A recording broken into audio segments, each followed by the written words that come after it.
Olá minha amiga, olá meu amigo, como está você? Aqui Paulo Roberto Padilha, mais uma vez começando uma entrevista importante, como as demais, na série Reinventando Freire. Hoje estou aqui com meu querido amigo professor Laslau Dalbvo. Tudo bem, Laslau? Tudo em paz. Toca aqui, meu amigo, seja bem-vindo, obrigado por aceitar o nosso convite. Imagina. De nos honrar com a sua presença.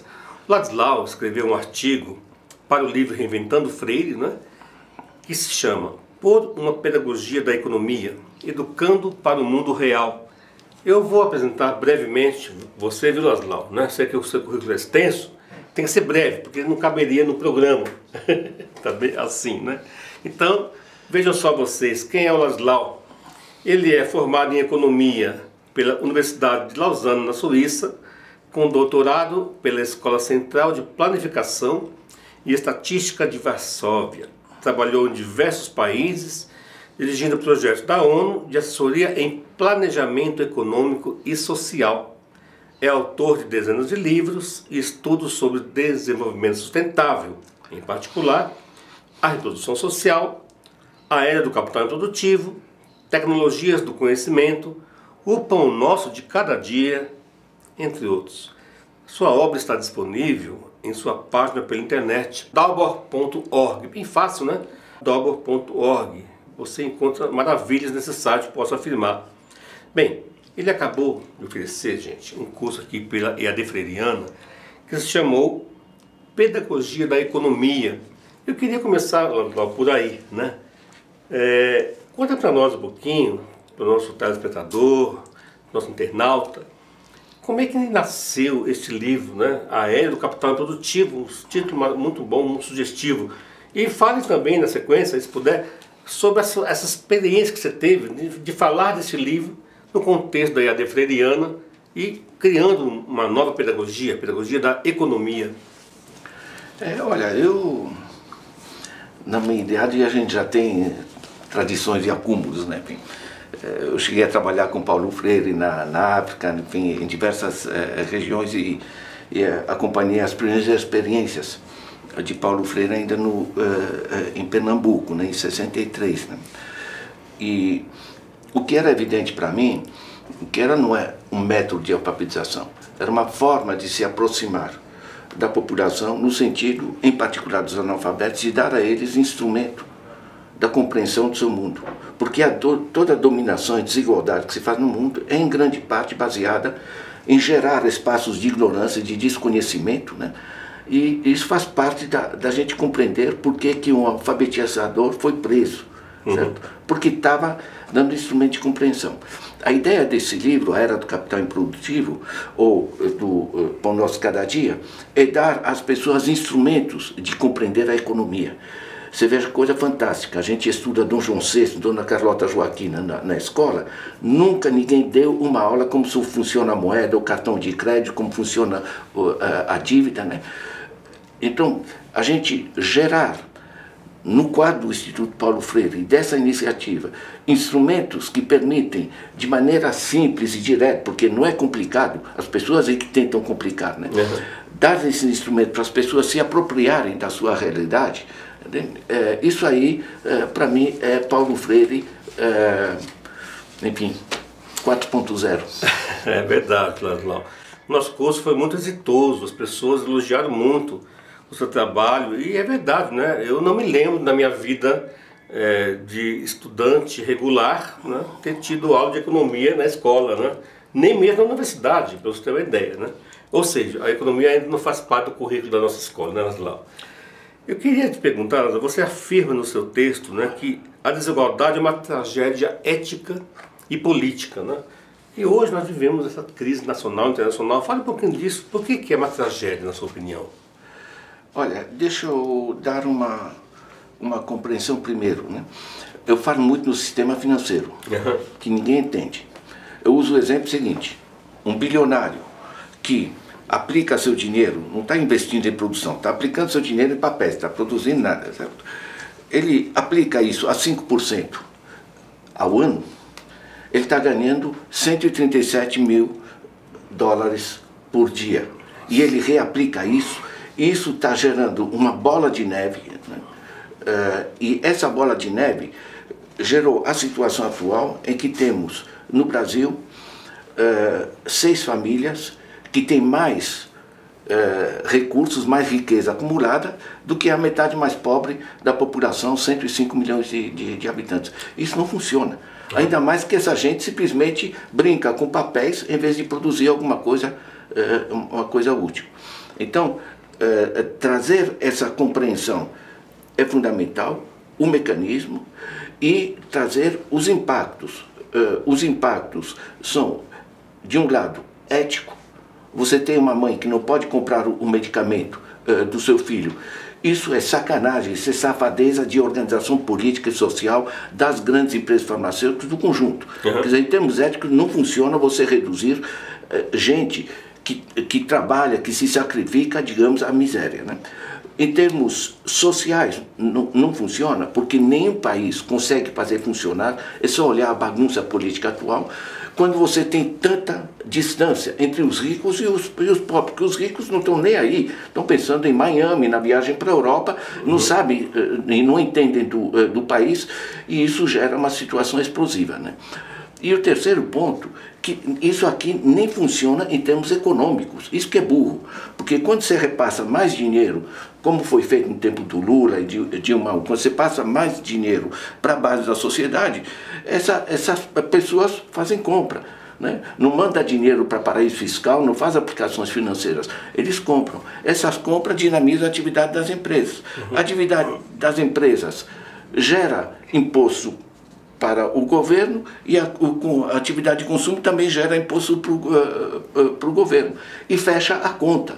Isso aí funcionou de 2003 a 2013, o que o Banco Mundial chamou a era dourada da economia brasileira. Temos que voltar a esse processo.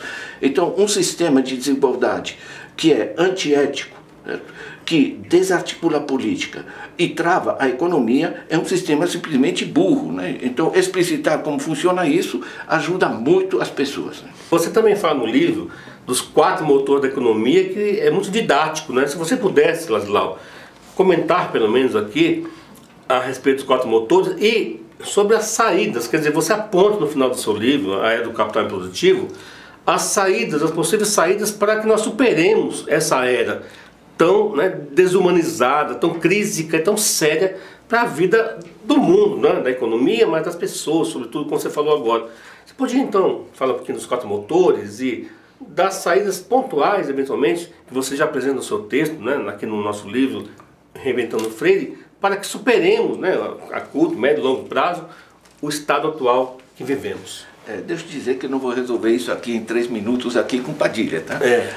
Aí vale a pena você pegar o livro, e eu lembro que o livro está online, de graça, somos uma rede de professores que disponibilizam os livros de graça. Se você não lembrar do Dobor.org, é só colocar Ladislau na internet e você está lá. No pior dos casos, você chama teu filho que ele resolve num instante. Agora, os 4 motores funcionam da maneira como estava mencionando. Hoje, você endividou as famílias de uma maneira que elas não conseguem mais comprar, isso trava a economia. São taxas de juros que são, comparando com a Europa, entre 800% e 1.200% mais elevadas. Não estamos falando 20% mais elevadas, entre 800% e 1.200% elevadas. É agiotagem. Essa agiotagem paralisou o consumo das famílias, paralisando o consumo das famílias, paralisa o outro motor da economia, que é a atividade empresarial, porque eles não têm para quem vender. Como não tem para quem vender, reduz a receita paga de impostos para o Estado, e como as famílias estão consumindo menos, também reduz as receitas para o Estado. Resultado, toda essa gente que diz que vieram consertar a economia, que na realidade quebraram, certo? Na realidade eles aumentaram o déficit que disseram que vieram consertar. Como isso funciona, como se articula, é que está descrito no livro, né? Eu falo em 4 motores, porque tem também o comércio externo, que ajuda mas o comércio externo representa apenas 10% da economia. Nós temos a imensa oportunidade de fazer uma economia positiva, justamente incluindo os consumidores, o que gera atividade empresarial, aumentou o emprego. Na época do Lula, o emprego baixou para 4,8%, agora está 13%. Certo? Quer dizer, os caminhos são relativamente claros. É só não complicar, né? Porque as pessoas... Você pega o livro que você vai entender, você vai ver, não é muito complicado não. E aponta caminhos para a gente sair desse buraco. Olha, além do livro que está disponível no site, né, na página do Dalbo, eu quero dar uma notícia para você que é importante também. As 15 videoaulas que o Ladislau ofereceu no curso Pedagogia da Economia estão disponíveis também na página da EPF-TV. Então acesse a página da EPF-TV, você vai lá encontrar os links, né, das várias aulas que ele gravou, claro, para você poder acompanhar um pouco mais a economia do país, que, como o Ladislau disse, é uma coisa simples, né? É simples mesmo, Ladislau, para terminar a nossa conversa? É simples? É simples, porque o complicado é você tentar justificar que o banqueiro ganhe tanto e o professor, por exemplo, ganha tão pouco. Para você justificar isso, aí você diz a culpa é o Estado, porque o imposto, porque o déficit primário e o secundário. Mas não tem nada disso, né? Tem o bom senso na economia, o bom senso funciona e aí você vai poder acompanhar. Pega os vídeos, né? Depois lê o capítulo. Na realidade, a gente está, acho eu, na mesma linha que o Paulo Freire fazia a alfabetização, a gente está fazendo uma reapropriação dos instrumentos de compreensão econômica, assim, quando você é sacaneado nesse tipo de créditos, nos tipos de juros e tudo isso, você vai saber, digamos, tirar os disfarces desse processo. Entender de economia, então, é um direito que nós temos, né, também por meio da educação. Por isso o título Pedagogia da Economia, né? A pedagogia é a arte e a ciência da educação, do educar. Então faremos isso também aqui com o Ladislau, no livro, nos vídeos da IAD Freiriana. E Ladislau, eu quero contar com você mais vezes aqui, né, para a gente aprofundar um pouco mais o seu livro, né, e também projetarmos aí outras questões relacionadas ao seu trabalho tão importante de produção, de palestras, né? Então eu queria que você, para finalizar, deixasse aí uma mensagem, apesar da crise, né, de otimismo para os nossos ouvintes e telespectadores. Pode ser? Sabe o que é? Muita gente está começando a entender as coisas, né? Então para de pagar os juros da coisa, liga para o banco e diz, olha, eu não vou pagar mais. Aí você vai ver como o banco aparece mansinho, não, vamos renegociar, vamos repensar, né? E você vai apertando os parafusos. Quando muita gente começar a apertar os parafusos, quando a gente entender que essa extração, essa exploração através dos sistemas de juros é uma grande sacanagem. Quando você passa a entender o mecanismo, você passa a ter como brigar pelos seus direitos, né?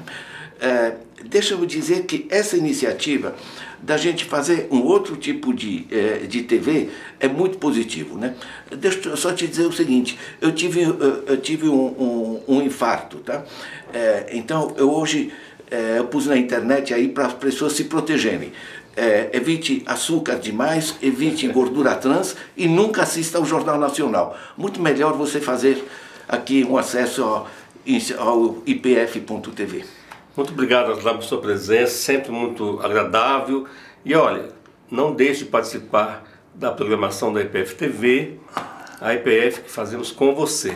Muito obrigado, até a próxima. Um abraço, Ladislau. Seja bem-vindo sempre. Parabéns pela iniciativa. Valeu. Tchau, gente. Até mais.